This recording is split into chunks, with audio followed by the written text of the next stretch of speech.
आज आप प्राची प्रकाशन कक्षा 10 के प्रश्नावली 3.4 के इस भाग में सारे प्रश्नों का हल देखेंगे। प्रश्नों को ध्यान से देखिएगा क्योंकि इसमें मैं बिल्कुल बढ़िया तरीके से आपको कॉन्सेप्ट समझाने वाला हूं और इस प्रकार के प्रश्नों को हल करने के लिए एक शॉर्ट ट्रिक भी बताऊंगा। शॉर्ट ट्रिक का उपयोग आप अभी तो नहीं कर पाएंगे, ना तो एग्जाम में कर पाएंगे आप और ना तो नोट्स बनाते टाइम, लेकिन आगे चलकर जब आप कॉम्पिटिटिव एग्जाम्स देंगे तो वहां पर आपके काम आएगा। अभी तक अगर आपने चैनल को सब्सक्राइब नहीं किया है तो सब्सक्राइब जरूर से करिए और अपने दोस्तों के साथ भी ज्यादा से ज्यादा शेयर करिए। पहला प्रश्न है, 2 महिलाएं एवं 5 पुरुष एक कसीदे के काम को साथ साथ 4 दिन में पूरा कर सकते हैं। कसीदे का जो काम होता है वो कढ़ाई और बुनाई का होता है, जबकि 3 महिलाएं एवं 6 पुरुष इसको 3 दिन में पूरा कर सकते हैं। ज्ञात कीजिए कि इसी कार्य को करने में एक अकेली महिला कितना समय लेगी, पुनः इसी कार्य को करने में एक पुरुष कितना समय लेगा। तो हमें अलग अलग बताना है कि महिला और पुरुष उसी काम को करने में कितना समय लेंगे। अब यहाँ देखिए कार्य और समय आ रहा है, तो कार्य और समय जो आता है वहां पर व्युत्क्रमानुपात क्रमानुपात लगता है। अब व्युत्क्रमानुपात क्या होता है ये समझ लेते हैं। व्युत्क्रमानुपाती, इसे इंग्लिश में हम कहते हैं इनवर्स प्रपोर्शन। एक डायरेक्ट प्रपोर्शन होता है और एक इनवर्स प्रपोर्शन होता है। व्युत्क्रमानुपाती और अनुक्रमानुपाती के बारे में आपने फिजिक्स में पढ़ा होगा। इसके लिए मैं अलग से कॉन्सेप्ट वीडियो लाने वाला हूं जो कि शॉर्ट्स होंगे। शॉर्ट्स 60 सेकंड में आपको मैं एक एक कॉन्सेप्ट एक्सप्लेन करूंगा, तो उस पर अभी काम कर रहा हूं। जैसे ही परफेक्टली वीडियो बनना स्टार्ट हो जाता है मैं अपलोड करना शुरू कर दूंगा। व्युत्क्रमानुपाती क्या होता है? कार्य जो होता है वह समय का व्युत्क्रमानुपाती होता है। अब व्युत्क्रमानुपात का अर्थ क्या है? यदि किसी राशि को हम बढ़ाते हैं तो अगली राशि क्या होगी? घटेगी। ठीक है, इसी प्रकार अगर समय को मैं इधर लाऊं तो कार्य कहां चला जाएगा? इधर नीचे आ जाएगा, तो 1 बटा कार्य। अब इससे यह पता चल रहा है कि जो कार्य होता है वह समय का व्युत्क्रमानुपाती होता है और जो समय होता है वह कार्य का व्युत्क्रमानुपाती होता है। अर्थात इधर इससे बढ़ाऊं तो ये क्या होगा? घटेगा। ठीक है, अब चलिए मान लेते हैं कार्य जो है वो x है और जो समय है वो y है। अब इन्हें अगर बराबर करके मुझे लिखना हो तो बीच में एक कांस्टेंट आ जाएगा k 1/y। अब ये कांस्टेंट क्या है? स्थिरांक है। स्थिरांक अर्थात, अब चलिए इसे थोड़ा और सिंप्लीफाई करते हैं। x is equal to k 1 सा ऊपर हो जाएगा k का मल्टीप्लाई और नीचे आ जाएगा y। अब y को अगर इधर भेजो तो दोनों राशियों का गुणा हो जाएगा और एक इसके बराबर हो जाएगा k के, जो कि हमने स्थिरांक माना है। ठीक है, तो x मल्टीप्लाई बाय, अर्थात 2 राशियों का जो गुणनफल होता है वह स्थिर होता है हमेशा व्युत्क्रमानुपात में। अब इसका मतलब क्या है ये एक उदाहरण द्वारा हम समझेंगे। चलिए कोई उदाहरण लेते हैं। मान लेते हैं कि 16 पुरुष हैं और किसी कार्य को 3 दिनों में समाप्त करते हैं। 3 दिनों में समाप्त करते हैं। अब यहां मान लेते हैं पुरुषों की जो संख्या है वो x है और जितने दिनों में समाप्त कर रहे हैं दिनों को हम मान लेते हैं y। अब जैसा कि हम जानते हैं x इनवर्स प्रोपोर्शन होता है किसके? 1/y के। और अगर बराबर करके लिखना हो तो x is equal to k 1/y हो जाएगा मल्टीप्लाई में। तो यहां से अगर y को मैं भेज रहा हूं तो यहाँ 16 जो है वो पुरुष है ना, तो 16 इंटू y कितना है? 3 है, तो 3 इज इक्वल टू k 1 सा k हो जाएगा। तो यहाँ जो k कांस्टेंट आ रहा है k बराबर कितना है? 48। अर्थात जो काम है वो कितना है? 48 है। अब ये हमेशा स्थिर रहेगा। अब ये स्थिर क्यों रहेगा? चलिए इसके लिए मैं इसी उदाहरण को थोड़ा और विस्तार देते हुए समझाता हूं अच्छे से। ठीक है, एक टेबल ड्रॉ करता हूं और इसमें हम बना लेते हैं x जो है वो पुरुषों की संख्या है और y जो है वो कितने दिनों में समाप्त हो रही है और k जो है वो स्थिरांक है। अब चलिए हमने कितने लिए थे? 16 पुरुष लिए थे और वो कितने दिनों में कार्य को समाप्त कर रहे थे? 3। अर्थात जो काम टोटल था वो कितना था? 48 था। अब मैं इसे घटा रहा हूं। मान लीजिए मैं 12 पुरुष करता हूं तो ये तो हमेशा स्थिर बना रहेगा, अर्थात ये 48 ही रहेगा। तो यहाँ क्या आना चाहिए कि 48 हो जाए। इन दोनों का गुणा करने पर ये 48 आया है। तो 12 चौक कितना होता है 48। अर्थात अगर इसे मैं ऐसे लिखना चाहूँ 12x की जो वैल्यू है 12 है, जैसा कि हम जानते हैं x into y is equal to k, अर्थात दो राशियों का गुणनफल जो होता है वो हमेशा क्या होता है स्थिर होता है। तो x 12 into y is equal to 48। अब 12 का यहाँ डिवाइड हो जाएगा, 12 4 सा 48, तो y इज इक्वल टू कितना आ गया 4। तो कितने दिनों में समाप्त कर रहे हैं 12 पुरुष मिलकर 4 दिनों में। इसी प्रकार अगर इसे और घटाता हूं 8, ठीक है, तो 8 जो है ये भी कांस्टेंट रहेगा ही, ये जो है हमेशा कांस्टेंट रहेगा, इसमें कोई बदलाव नहीं होगा। ये जो दोनों राशियां हैं वही आपस में घटेंगी और बढ़ेंगी, एक अगर घटेगा तो दूसरा बढ़ जाएगा उसी अनुपात में। अब यहाँ 8 है तो 8 छंग 48, अर्थात 8 पुरुष जो है उस काम को कितने दिनों में समाप्त कर रहे हैं 6। इसी प्रकार अगर 4 पुरुष ले रहा हूं तो ये कांस्टेंट ही रहेगा, तो कितने दिनों में समाप्त करेंगे 12, ठीक है। तो यही इसका मतलब हुआ कि दो राशियों का जो गुणनफल होता है वो क्या होता है व्युत्क्रमानुपात में हमेशा कांस्टेंट होता है, ठीक है। अब अनुक्रमानुपात के बारे में बता देता हूं, वहां भी जो x upon y, y is equal to क्या होता है k, ठीक है।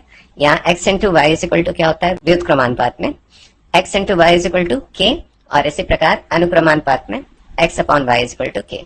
तो आई होप कि आपको ये कॉन्सेप्ट समझ में आ गया होगा। अब जब प्रश्न को मैं हल करूंगा तो आपको समझने में कठिनाई नहीं होगी। तो चलिए प्रश्न को हल करते हैं।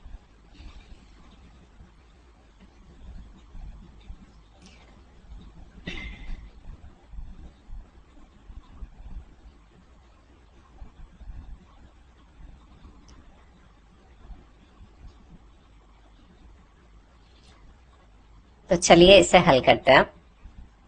मैं एक एक पॉइंट को समझाते हुए हल कराऊंगा। प्रश्न में दो कंडीशंस बन रहे हैं। पहला दिया है 2 महिलाएं एवं 5 पुरुष, और दूसरा दिया है 3 महिलाएं एवं 6 पुरुष। यदि मैं मान लूं कि एक महिला एक काम को x दिनों में समाप्त करती है और एक पुरुष एक काम को y दिनों में समाप्त करता है, तो यहाँ से मुझे दो चर वाले रैखिक समीकरण युग्म मिल जाएंगे। और उन्हें किस प्रकार से हम हल करते हैं, या तो विलोपन विधि का उपयोग करते हैं, या प्रतिस्थापन विधि का, या फिर वज्र गुणनखंड विधि का। तो सबसे सरल विधि होता है विलोपन विधि, उसी का उपयोग करते हुए दोनों समीकरणों को हल करेंगे और वहां से x और y का मान प्राप्त कर लेंगे, और वही इस प्रश्न का उत्तर हो जाएगा, ठीक है। आप चर राशियों में एक्स वाई भी मान सकते हैं, एनएम भी मान सकते हैं, या फिर एबी भी मान सकते हैं। आपके जो बुक में आंसर दिया है वो एन और एम के पदों में दिया है, तो चर राशियों को आप कुछ भी मान सकते हैं। यहाँ पर मैं एक्स और वाई मान रहा हूं, तो चलिए मान लेते हैं। माना एक महिला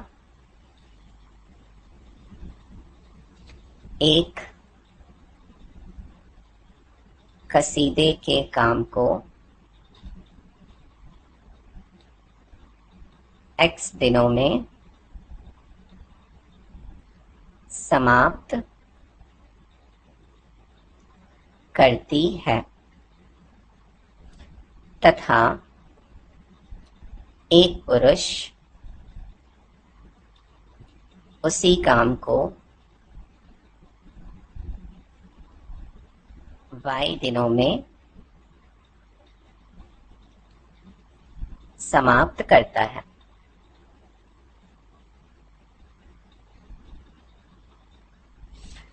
तब एक महिला का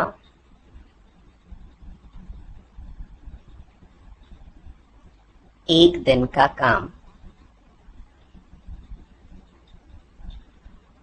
बराबर हो जाएगा 1/x।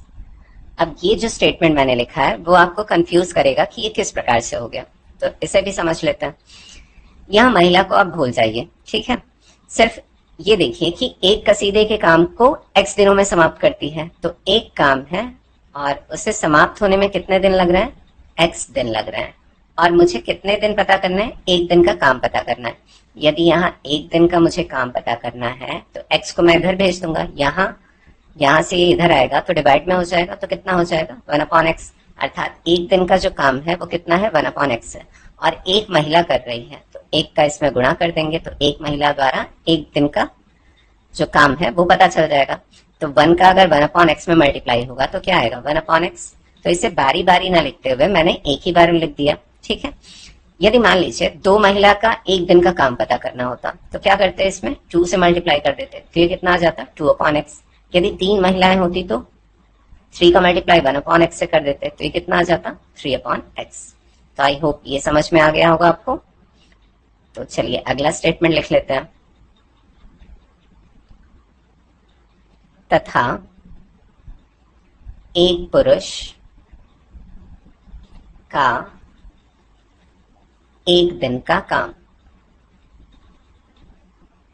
बराबर हो जाएगा 1/y।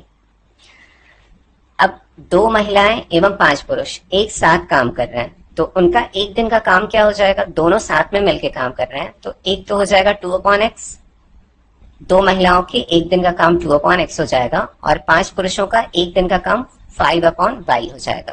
तो इन दोनों को जोड़ देंगे, तो यही लिखेंगे 2 महिला और 5 पुरुषों का एक दिन का काम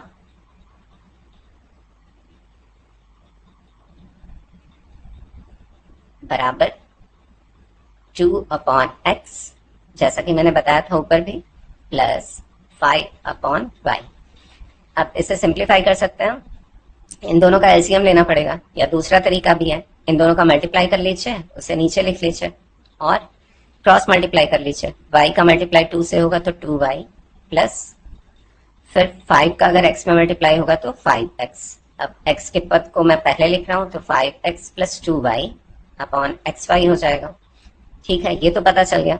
अब पूरा काम समाप्त करने में जो समय लगेगा, जैसा कि मैंने स्टार्टिंग में बताया था आपको, जो समय होता है वो कार्य का क्या होता है, व्युत्क्रमानुपाती होता है, और जो कार्य होता है वो समय का क्या होता है, व्युत्क्रमानुपाती होता है। तो चलिए लिखते हुए समझाता हूं इसे। इसीलिए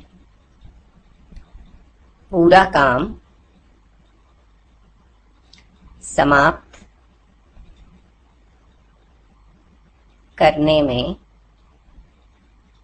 लगा समय। अब देखिए यहां हमने काम पता किया है, तो इसका व्युत्क्रमानुपात करना पड़ेगा मुझे ना, समय ज्ञात करने के लिए। तो इसका व्युत्क्रमानुपात करेंगे, तो यहां समझा देता हूं। तो क्या करेंगे, 1/5x + 2y/xy, ये कर देंगे। अब इसे अगर सिंप्लीफाई करें तो xy का मल्टीप्लाई 1 से हो जाएगा। अब ये किस प्रकार से होता है ये भी समझा देता हूं। यहाँ 1 डिवाइडेड बाय 5x + 2y/xy है। अब यहाँ मल्टीप्लाई करेंगे और इसे पलट देंगे, तो 1 × xy/5x + 2y हो जाएगा।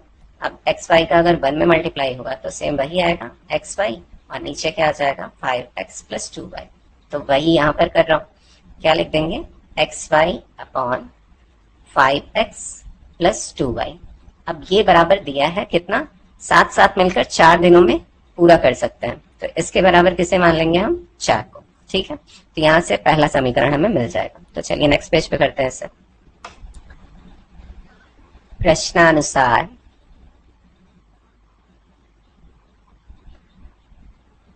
xy/5x + 2y बराबर 4 के दिया है, ये दिया हुआ है, तो इसे लिख लेते हैं हम। अब यहाँ देखिए क्रॉस मल्टीप्लाई हो जाएगा, 5x + 2y का मल्टीप्लाई 4 से होगा, तो xy = हो जाएगा 5x का अगर 4 में मल्टीप्लाई हुआ तो 20x प्लस 2y का अगर 4 में मल्टीप्लाई, अर्थात 2 का 4 में मल्टीप्लाई हुआ तो 8y। तो यहां से पहला समीकरण मिल गया, 20x + 8y = xy। इसे बना लेते हैं समीकरण नंबर 1। इसी प्रकार से दूसरा कंडीशन दिया है, इसी प्रकार दूसरी स्थिति में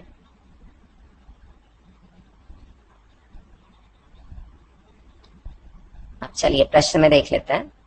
यहां देखिए कह रहा है 3 महिलाएं एवं 6 पुरुष हैं ना, तो 3 महिलाओं का एक दिन का काम कितना हो जाएगा, 3/x, प्लस 6 पुरुष हैं तो 6 पुरुषों का एक दिन का काम कितना हो जाएगा, 6/y। अब इससे अगर सिंप्लीफाई करें तो सेम वही करेंगे, xy का मल्टीप्लाई कर लिया, नीचे लिख दिया, और फिर क्रॉस मल्टीप्लाई कर लेते हैं। 3 का y में मल्टीप्लाई हो जाएगा तो 3y, प्लस 6 का x में मल्टीप्लाई होगा तो 6x। अब पूरा काम जो समाप्त करने में लगा समय है वो क्या होगा, इसका व्युत्क्रमानुपाती हो जाएगा। तो फिर से लिख लेते हैं इसे। चलिए x के पदों को पहले लिख लेते हैं एक बार। 6x प्लस 3y अपॉन, जिससे कि x वाले पद पहले बने रहे, इसीलिए पूरा काम समाप्त करने में लगा समय बराबर क्या हो जाएगा, इससे पलट देंगे xy upon 6x plus 3y। अब ये किसके बराबर दिया है, 3 के बराबर दिया है। 3 दिन में पूरा कर सकता है, तो इसलिए इसे किसके बराबर रखेंगे, प्रश्नानुसार लिख लेते हैं। प्रश्नानुसार xy upon 6x plus 3y is equal to 3। अब क्रॉस मल्टीप्लाई होगा तो 6x प्लस 3y का मल्टीप्लाई 3 से होगा, तो xy इज इक्वल टू 6 3 सा 18x प्लस 3 3 सा 9y। अब यहां से हमें समीकरण नंबर 2 मिल गया, 18x plus 9y is equal to xy। इसे बना लेते हैं समीकरण नंबर 2। अब देखिए समीकरण 1 और 2 को मैं विलोपन विधि की सहायता से हल करूंगा। तो इसके लिए मुझे या तो x के पदों को बराबर करना पड़ेगा या तो y के पदों को बराबर करना पड़ेगा। तो यहाँ सबसे सरल लग रहा है मुझे y के पदों को बराबर करना।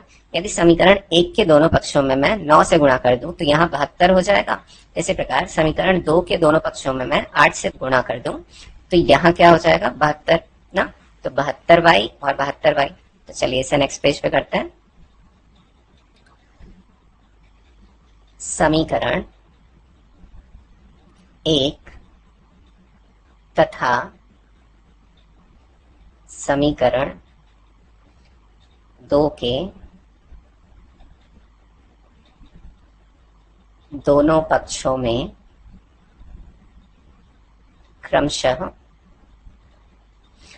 पहले वाले समीकरण में मुझे 9 से गुणा करना पड़ेगा, 9 तथा समीकरण 2 के दोनों पक्षों में 8 से गुणा करना पड़ेगा। 8 से गुणा करने पर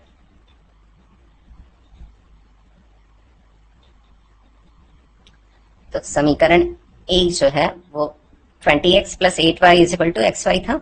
तो 9 से गुणा कर रहा हूं, तो 9 का अगर 20 में गुणा करूंगा तो 180x प्लस 9 का 8 से गुणा करूंगा तो 9 8 72 होता है, 72y बराबर xy दिया था, तो 9xy हो जाएगा। ये मिल गया समीकरण नंबर 3। और इसी प्रकार समीकरण 2 जो है वो दिया है 18x प्लस 9y बराबर xy। तो 18 का गुणा अगर मैं 8 से करूंगा तो 144 आ जाएगा, 144x प्लस यहाँ 72y बराबर 8xy। अब इसे बना लेते हैं समीकरण नंबर 4। समीकरण 3 और 4 को हम घटाएंगे क्योंकि चिन्हों को बदलना है, y के पदों को काटना है। समीकरण 3 तथा समीकरण 4 को घटाने पर तो 180x प्लस 72y बराबर 9xy और फिर 144x प्लस 72y बराबर 8xy। अब चिन्हों को बदल देंगे क्योंकि घटा रहे हैं, तो यहाँ पर प्लस है तो माइनस, यहाँ पर भी प्लस है तो माइनस, और यहाँ पर भी प्लस है तो माइनस। ये दोनों तो कैंसिल हो जाएगा, प्लस माइनस है। 180 में से 144 को घटाएंगे तो यहाँ से मिल जाएगा 36x, प्लस में मिलेगा क्योंकि प्लस वाला जो चिन्ह है वो बड़ा है, बराबर यहाँ 9 में से अगर 8 को घटाएंगे तो 1 मिलेगा। मैं 1xy ना लिख करके सिर्फ xy लिख रहा हूँ, ठीक है। तो दोनों साइड क्या है, x x है, तो कैंसिल कर सकते हैं ना, या तो नीचे ले जाते हुए कैंसिल कर सकते हैं या डायरेक्ट कैंसिल कर सकते हैं। तो y बराबर कितना मिल गया, 36।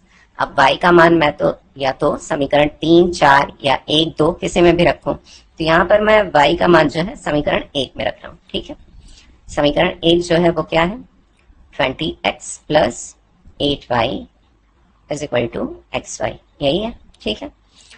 तो y का मान समीकरण 1 में रखने पर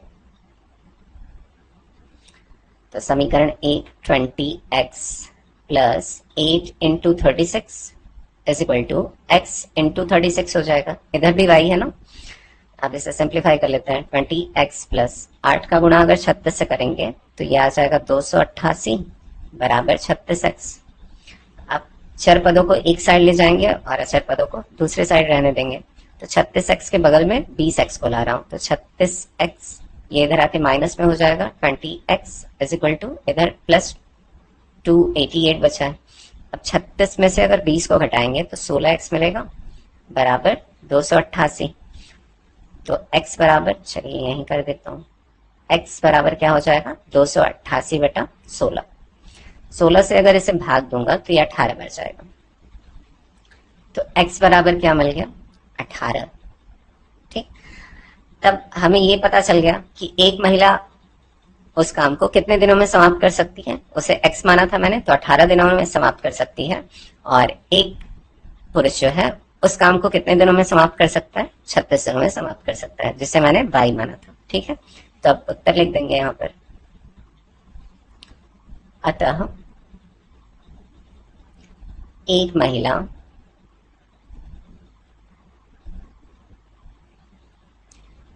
एक कसीदे के काम को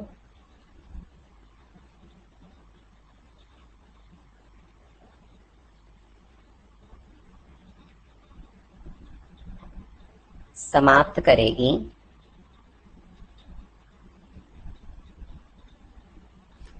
18 दिन में, तथा एक पुरुष उसी काम को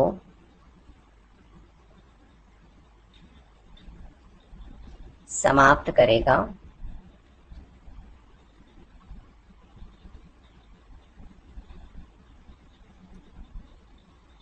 36 दिन में।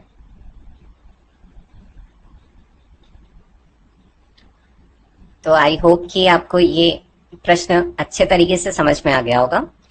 अब जैसा कि मैंने स्टार्टिंग में बताया था, इसके लिए मैं एक शॉर्ट ट्रिक भी आपको बताऊंगा। ठीक है, तो चलिए उसे नेक्स्ट पेज पे कर लेते हैं। उसके पहले प्रश्न को एक बार देख लेते हैं जो हमने माना था उसे। माना एक महिला एक कसीदे के काम को x दिनों में समाप्त करती है तथा एक पुरुष उसी काम को y दिनों में समाप्त करते हैं। तो x और y माना है मैंने। ठीक है, तो अब शॉर्ट ट्रिक बता रहा हूं आपको, बहुत सिंपल तरीके से हल हो जाएगा।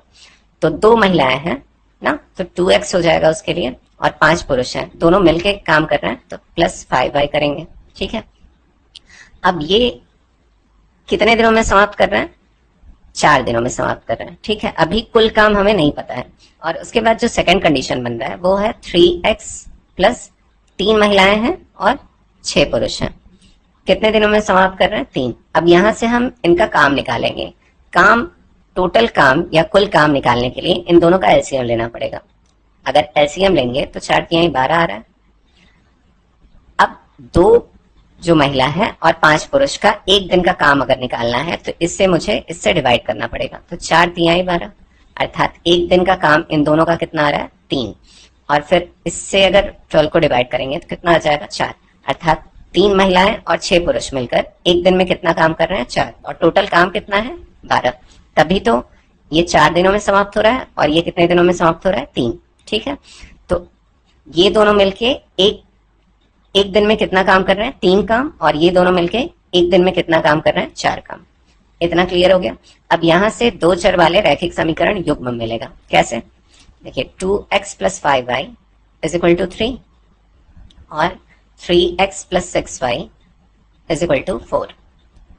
इसे समीकरण नंबर 1 माना और इसे समीकरण नंबर 2 मान लिया। ठीक है, अब जैसा कि हम हल करते हैं विलोपन विधि द्वारा या प्रतिस्थापन विधि द्वारा, तो विलोपन विधि का उपयोग करते हैं।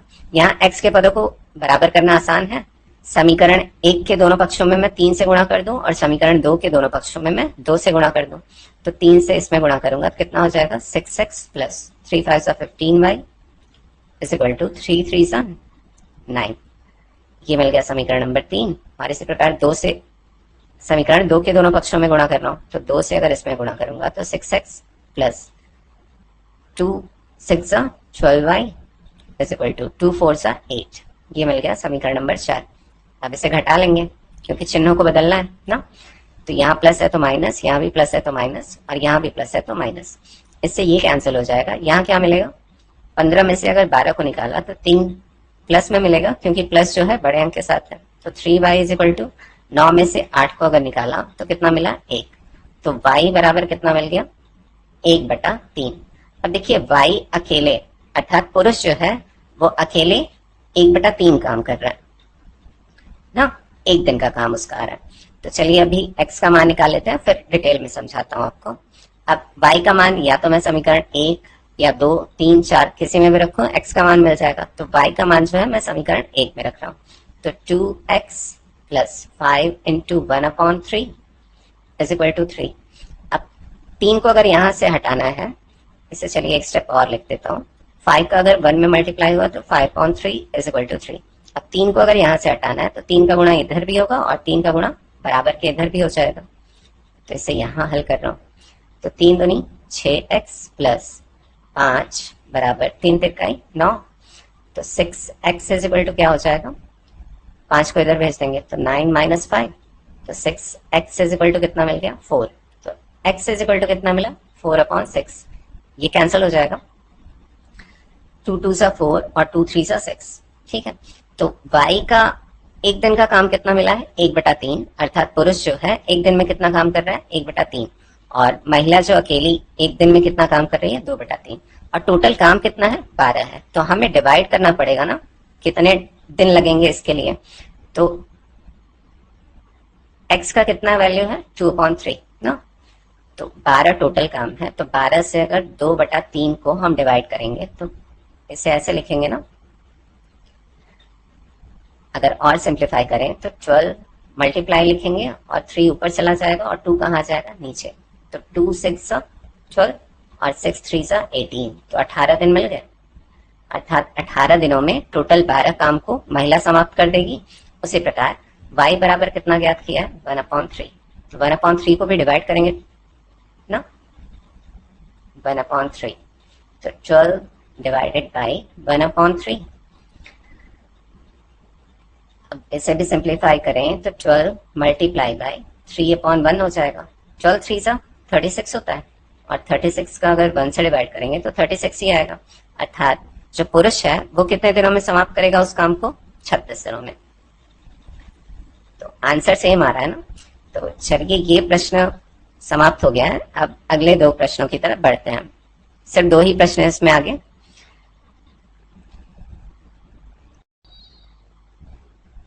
दूसरा प्रश्न है, रूही 300 किलोमीटर की दूरी पर स्थित अपने घर जाने के लिए कुछ दूरी रेलगाड़ी द्वारा तथा कुछ दूरी बस द्वारा तय करती है। यदि वह 60 किलोमीटर रेलगाड़ी द्वारा तथा शेष जो कि 240 किलोमीटर बचता है बस द्वारा यात्रा करती है तो उसे 4 घंटे लगते हैं। यदि वह 100 किलोमीटर रेलगाड़ी से तथा शेष जो कि 200 किलोमीटर बचता है बस से यात्रा करे तो उसे 10 मिनट अधिक लगते हैं। 4 घंटे तो लग ही रहे हैं और 10 मिनट एक्स्ट्रा लगते हैं, अर्थात 4 घंटे 10 मिनट लगते हैं।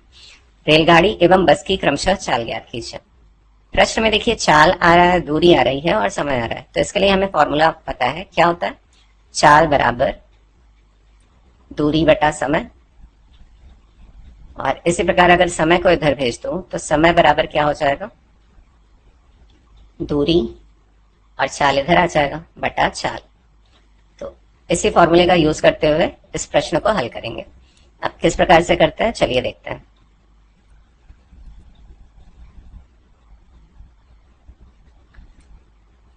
तो हल करते हैं इससे।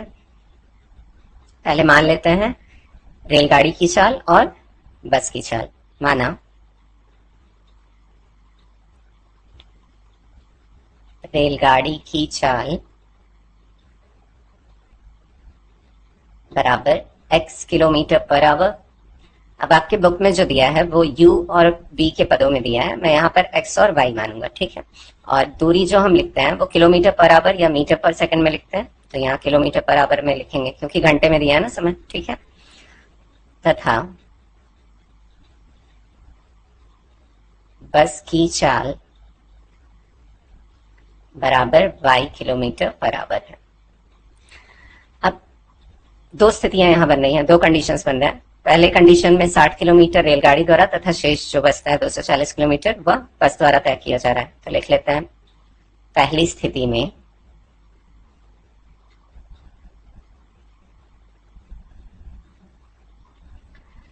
रूही 60 किलोमीटर की दूरी रेलगाड़ी द्वारा तथा शेष 240 किलोमीटर की दूरी बस द्वारा 4 घंटे में तय करती है।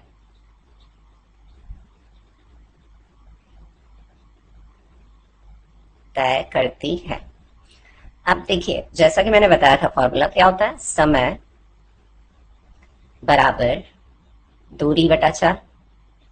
अब यहाँ जो दूरी है दो हिस्सों में बांट दी गई है, एक 60 किलोमीटर और जो शेष बचता है 240 किलोमीटर। तो यहाँ अगर फॉर्मूला में लिखूं तो समय जो है वो 4 घंटा है और दूरियां दो भागों में बटी है। तो पहली जो दूरी है वो 60 किलोमीटर और चाल कितनी है, सॉरी यहाँ चाला लिख दिया मैंने, ऐसे चाल कर लीजिए। तो चाल कितनी है, हमने माना है x किलोमीटर, तो अपॉन x हो जाएगा और जोड़ना पड़ेगा जो शेष दूरी बचती है ना। तो कितना हो जाएगा 240 बटा y। तो ये यहां से हमें पहला समीकरण मिल जाएगा। ठीक है, तब प्रश्नानुसार 60 बटे x धन 240 बटे y बराबर 4। अब इसे सिंप्लीफाई कर सकते हैं, पहले तो इनका एलसीएम लेते हुए सॉल्व कर लेंगे। तो एक्स वाई नीचे हो जाएगा, एक्स का वाई में मल्टीप्लाई कर लिया और क्रॉस मल्टीप्लाई कर लेंगे। 60 का वाई से मल्टीप्लाई हो जाएगा तो 60 वाई प्लस 240 का मल्टीप्लाई एक्स से होगा तो 240 एक्स इज इक्वल टू 4। अब एक्स वाई का यहाँ मल्टीप्लाई हो जाएगा, क्रॉस मल्टीप्लाई, इसे पहले लिख लेते हैं 240 x plus 60 y is equal to 4 x y. अब यहां से अगर मैं 4 को कॉमन निकालूं तो 4 4 कट जाएगा दोनों साइड से। ठीक है, जिससे ये थोड़ा छोटा समीकरण बन जाए। अब यहां से अगर 4 को मैं कॉमन लेता हूं तो यहां बच जाएगा 4 छंग 24 होता है तो 60 और x धन, इसे अगर काटूं तो 4 एक कम 4 और 4 पंचे 20 तो 15 वाई बराबर 4 एक्स वाई। अब दोनों साइड 4 है, या तो इसे नीचे ले जाते हुए काट दीजिए या तो डायरेक्ट काट दीजिए।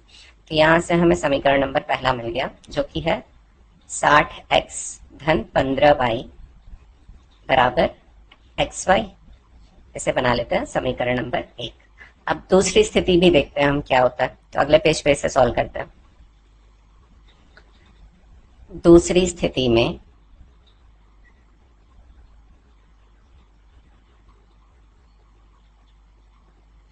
रूही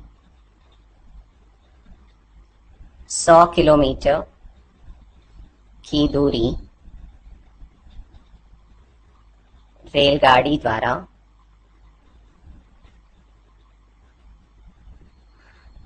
तथा शेष जो कि 200 किलोमीटर बचता है किलोमीटर की दूरी बस द्वारा यहां पर 4 घंटे और 10 मिनट लग रहे हैं, 4 घंटे 10 मिनट में तय करती है।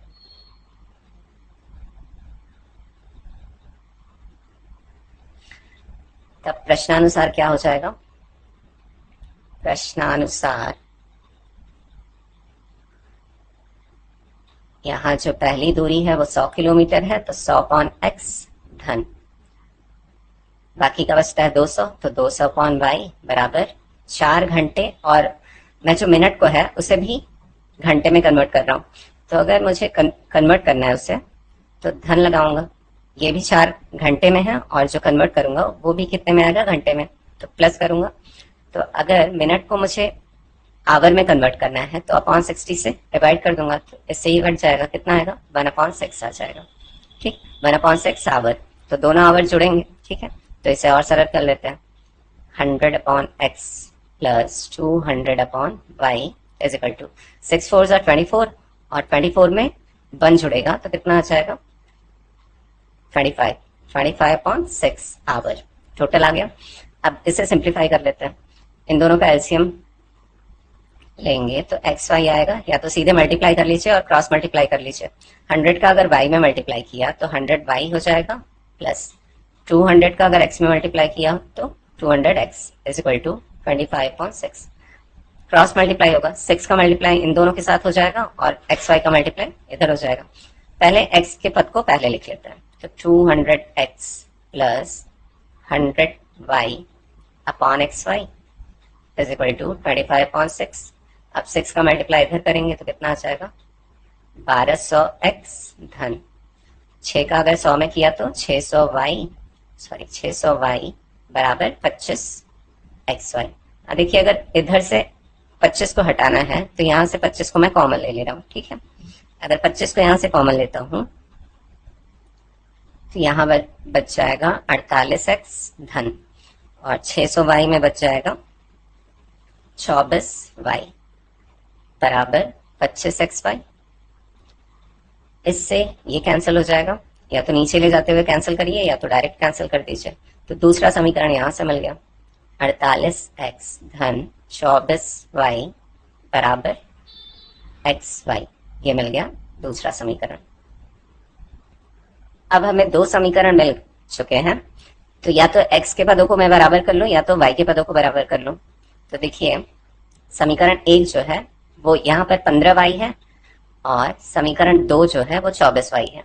तो अगर समीकरण 1 के दोनों पक्षों में मैं समीकरण 1 के दोनों पक्षों में 8 से गुणा कर दूं तो 15 8 120 यहाँ हो जाएगा 120y।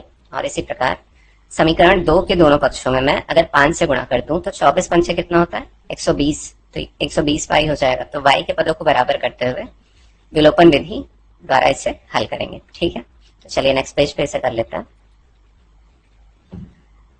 समीकरण 1 तथा समीकरण 2 के दोनों पक्षों में क्रमशः 8 तथा 5 से गुणा करने पर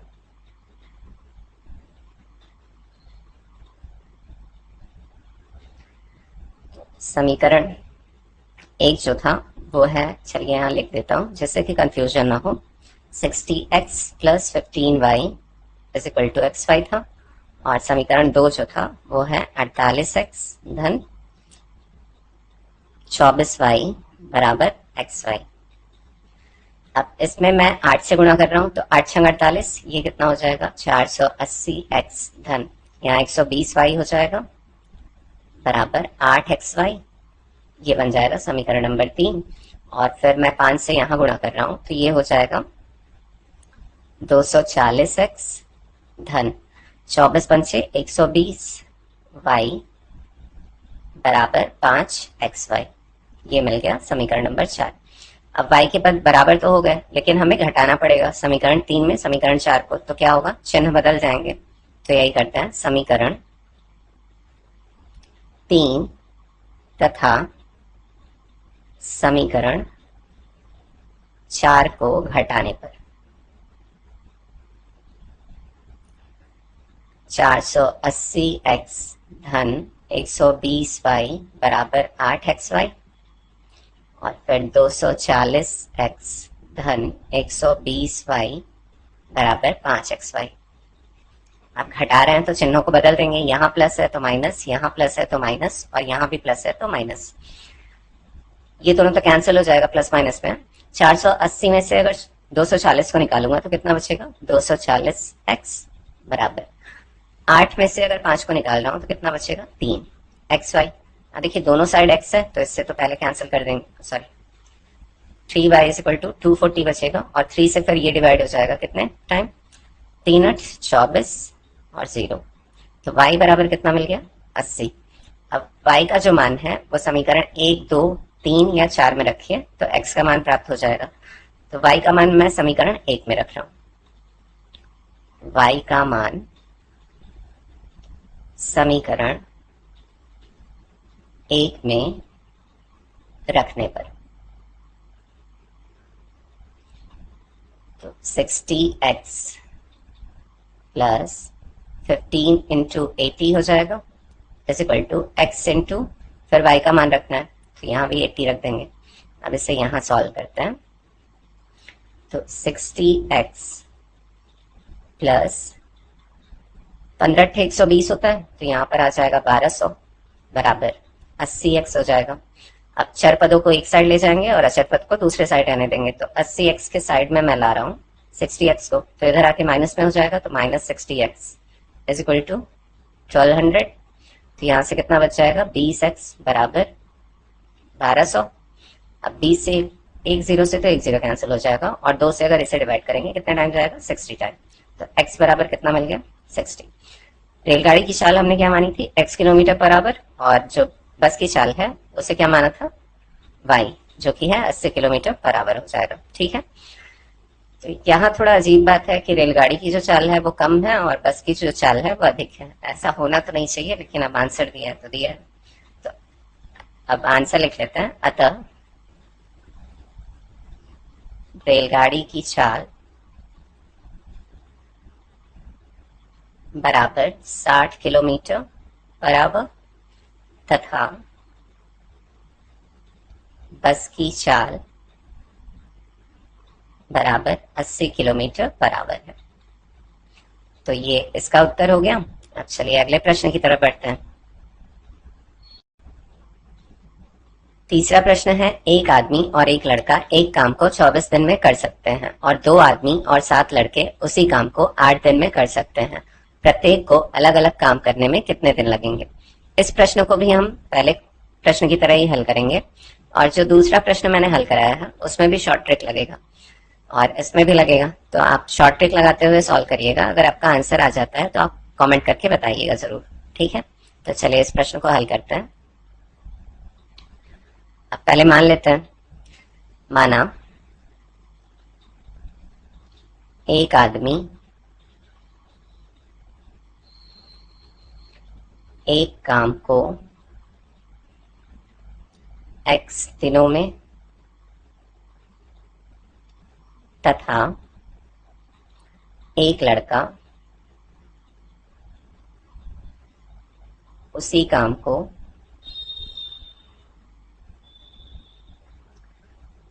y दिनों में समाप्त करते हैं।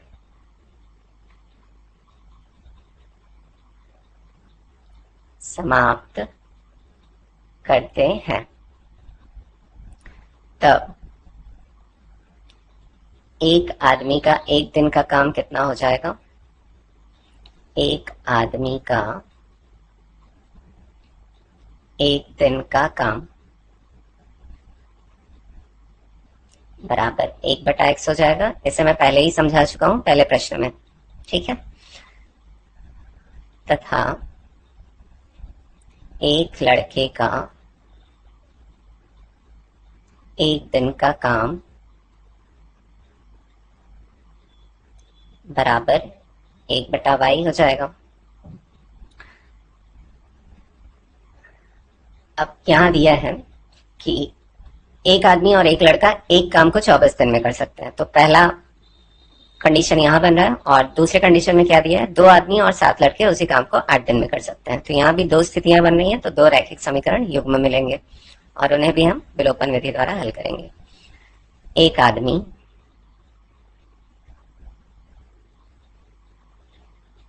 और एक लड़के का एक दिन का काम। अब दोनों को मिला के हमें बताना है। दिन का काम बराबर हो जाएगा 1/x प्लस 1/y। अब इसे सिंप्लीफाई कर लेते हैं तो xy हो जाएगा नीचे और क्रॉस मल्टीप्लाई कर लेते हैं। y 1 सा y प्लस x 1 सा x। अब x के पद को पहले लिख लेते हैं तो x plus y upon xy हो जाएगा। अब जो पूरा काम है वो समाप्त करने में कितना समय लगेगा इसे पलट देंगे ना, व्युत्क्रमानुपाती होता है। इसलिए पूरा काम समाप्त करने में लगा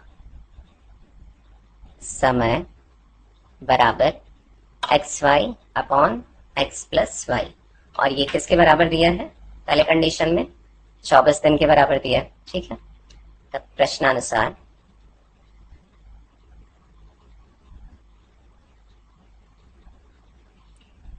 x y upon x plus y is equal to 24, ये दिया हुआ है।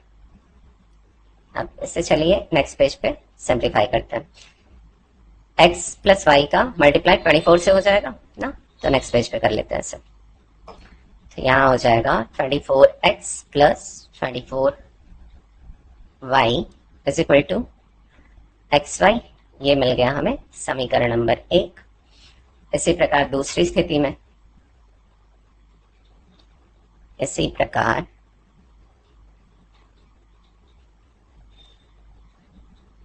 दूसरी स्थिति में, अब प्रश्न में देख लेते हैं एक बार। यहां दिया है 2 आदमी और 7 लड़के हैं, तो 2/x प्लस 7/y ये हो जाएगा ना। तो चलिए इसे भी सिंप्लीफाई करते हैं। 2/x प्लस 7/y, इसे सिंप्लीफाई करें तो एक्स वाई नीचे हो जाएगा और y का क्रॉस मल्टीप्लाई 2 से होगा तो 2y प्लस 7 का अगर x से मल्टीप्लाई होगा तो 7x। अब x के पदों को पहले लिख लेते हैं, तो 7x plus 2y is equal to x y. और ये किसके बराबर दिया है? 8 के बराबर दिया है, तो इसे भी लिख लेते हैं। पहले तो पूरा काम समाप्त करने में जो समय लगेगा इसे हमें व्युत्क्रमानुपात करके लिखना पड़ेगा, वो लिख लेते हैं। इसीलिए पूरा काम समाप्त करने में लगा समय बराबर क्या हो जाएगा? X y upon 7x plus 2y। अब ये किसके बराबर दिया है? 8 के बराबर दिया है। प्रश्नानुसार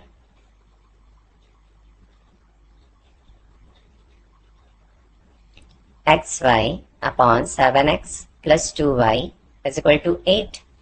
अब 8 का क्रॉस मल्टीप्लाई हो जाएगा 7x प्लस 2y से, तो इधर आ जाएगा। तो 8 सते 56, 56x धन 8 दूनी 16y बराबर में क्या होगा? X y. ये मिल गया समीकरण नंबर 2। अब दोनों समीकरणों में या तो मैं x के पदों को बराबर कर लूं या तो y के पदों को बराबर कर लूं। तो यहाँ पर y के जो पद हैं उसे बराबर करना आसान है। 24 दूना 48 होता है और 16 तेरे का 48 होता है ना, तो यहाँ 48y हो जाएगा और यहाँ भी 48y हो जाएगा। तो इसके लिए क्या करना पड़ेगा? समीकरण 1 के दोनों पक्षों में 2 से गुणा करने पर और समीकरण 2 के दोनों पक्षों में 3 से गुणा करने पर, तो यही करेंगे। समीकरण 1 तथा समीकरण 2 के दोनों पक्षों में क्रमशः 2 तथा 3 से गुणा करने पर,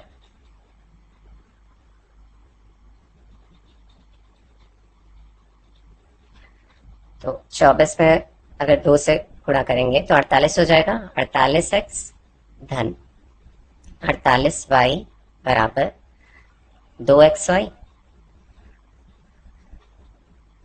तथा समीकरण 2 के दोनों पक्षों में मैं 3 से गुणा कर रहा हूं, तो 56 का अगर 3 से गुणा करूंगा तो आ जाएगा 168x धन यहाँ 48y बराबर 3xy हो जाएगा। इसे बना लेते हैं समीकरण नंबर 3 और इसे बना लेते हैं समीकरण नंबर 4।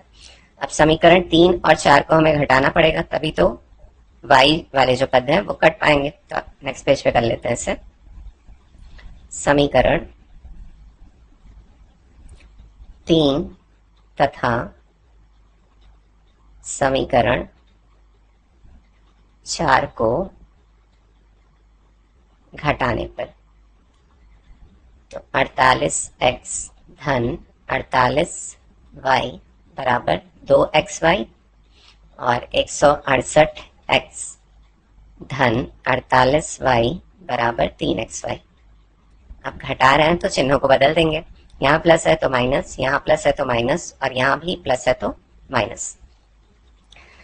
इससे देखिए ये कैंसिल हो जाएगा, और 168 में से अगर 48 को घटाएंगे, और माइनस किसके साथ है, बड़े अंक के साथ है, तो इसलिए ये किस में आएगा, माइनस में। 120x बराबर, अब यहाँ माइनस वाला जो अंक है वो बड़े अंक के साथ है, 3 में से अगर 2 को निकालेंगे कितना बचेगा, 1। तो 1 को चाहे मैं लिखूं चाहे ना, सिर्फ क्या लिख दूं, माइनस XY। अब दोनों पक्षों में माइनस माइनस है तो प्लस कर सकते हैं, तो XY बराबर क्या मिल गया, 120x। x से x कैंसिल हो जाएगा, y बराबर कितना मिल गया, 120। अब y का मान मैं समीकरण 1, 2, 3 या 4 में रखूं तो x का मान प्राप्त हो जाएगा। अब y का मान मैं समीकरण 1 में रख रहा हूं, y का मान समीकरण 1 में रखने पर समीकरण 1 जो है वो 24x धन 24 गुणित 120 कर देंगे बराबर x, y है तो x इंटू 120 हो जाएगा। अब 24x धन 24 का अगर 120 में गुणा करेंगे तो यह आ जाएगा 2880 बराबर 120x। अब x के पदों को एक साइड लाते हैं और जो अचर पद है उसे दूसरे साइड ले जाते हैं, तो 120 के साइड में मैं ला रहा हूँ 120x के बगल में 24x को, तो माइनस में हो जाएगा बराबर, यहाँ धनात्मक में क्या बचा हुआ है, 2880। अब 120x में से अगर 24x को घटाएंगे तो आ जाएगा 96x बराबर 2880। तो x बराबर कितना हो जाएगा, 2880 बटा 96। 96 से अगर इसे डिवाइड करें तो चलिए 2 से पहले कर लेते हैं, यह आ जाएगा 1440 बटा नीचे बचेगा 48, 2 से डिवाइड कर रहा हूँ। उसके बाद फिर 2 से अगर डिवाइड करूँ तो यहाँ बच जाएगा 720 और ये बच जाएगा 24, और फिर अगर 2 से डिवाइड करूँ तो ये आ जाएगा 360 बटा 12। अब 12 से अगर इसे डिवाइड करूँ तो 12 यहाँ 36 और यहाँ बच जाएगा 0, तो 30 आ गया। तो x बराबर कितना मिल गया, 30। अब x को हमने क्या माना था, एक आदमी एक काम को x दिनों में समाप्त करता है, और इसी प्रकार एक लड़का उसी काम को y दिनों में समाप्त करता है। तो y जो है वो 120 आया है और x कितना आया है, 30। तो हम अब आंसर लिख सकते हैं। अतः एक आदमी एक काम को समाप्त करेगा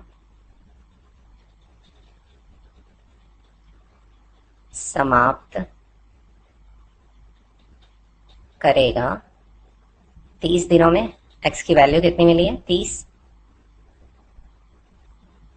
तथा एक लड़का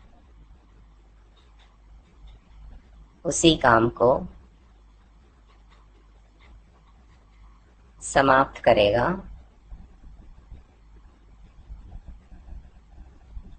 120 दिनों में। तो ये हो गया प्रश्नावली 3.4 का पूरा हल। अब फिर नेक्स्ट वीडियो में प्रश्नावली 4.1 से शुरू करेंगे। तो आज के लिए बस इतना ही। Thanks for watching video, take care, bye bye. और अपने दोस्तों के साथ वीडियो को जरूर से शेयर करिएगा, ठीक है।